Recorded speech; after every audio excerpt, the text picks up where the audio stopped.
I don't know if this is true. I haven't verified this myself. I had heard by the person I go to for all of my information, my stylist, Faith Cromis, that the average person swallows 7 spiders a year. How would they know that? I know that I don't believe. How would they possibly know that? I don't know. I don't know. Autopsies, I guess. That's what they're doing with those autopsies. They're looking for spiders. It's just bugs, because they find little pieces of bugs in most food, and they probably added them up. Really? Yeah. That's a disturbing thought. Did you Enjoy your breakfast today. Did you ever have a bug crawl out of a meal you were eating? I did. No, I did with Lori and Michael Gelman. Did you really? Yeah. Crawl out of a meal you were eating? I was eating a salad, and a bug crawled out of the salad. Yeah. And the bug was like drenched in the bug was like, oh my gosh, blue cheese, are you kidding? You know, and the bug is like trying to crawl, and I'm like, pardon me, there's a bug in my salad, and they're like, well, maybe it just, like, and they were implying that I somehow had made the bug happen there just now. And I'm like, the bug can barely move because it's clearly been tossed in the salad dressing. I didn't do that myself. I once had as a kid, I had a cockroach in my shoe once. Yeah, which freaked me out because I was a little bit of a germaphobe, and so I put on my shoe and I feel this thing wriggling around, and I think, oh, maybe it's like a stone or something in my shoe, and then I stop moving my foot and it continues to wriggle.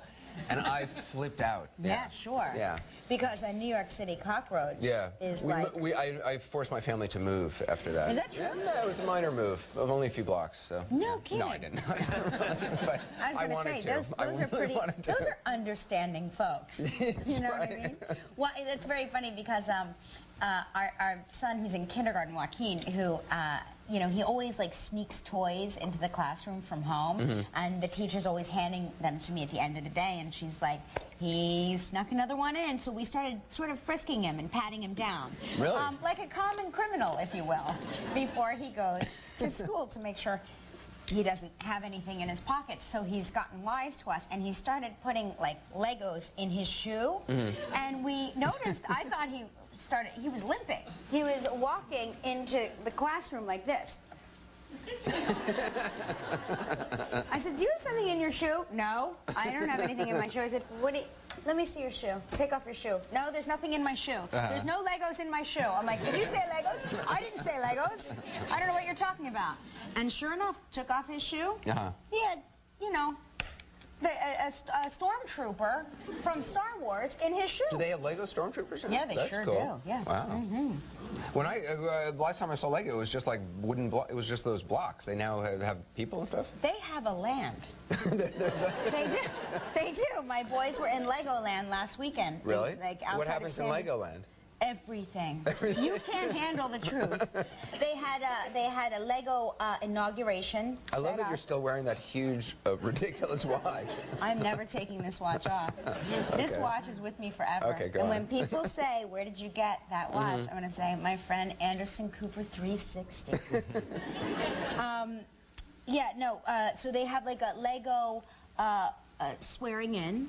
Oh, that's the incidentally jar. I'm not familiar. If you say, Regis believes that he says incidentally too much. I see, okay. So in an attempt to break himself from saying incidentally, we've told him he has to put money in there. And he doesn't want to part with any money, so he's totally gone cold turkey. He really has. I mean, if you notice, he did not say incidentally yesterday, not even once. I realize I say the word literally a lot. You say it too, yeah. Yeah, we both say literally a lot. We got it from a friend of ours who also says literally. Yes. Words can become addictive if you hear somebody saying a word a lot. Also, once you start using the word literally, you use it in all the most inappropriate, totally incorrect ways. Like, it's so true. Right. It is literally so true. This is literally a jar. I mean, like what? Yes, okay, we know it's a jar. Let's see if we can get Wolf Blitzer into the incidentally jar. Stay warm. That ball so broad in the elbows. There we go. Isn't that great? Nice to see.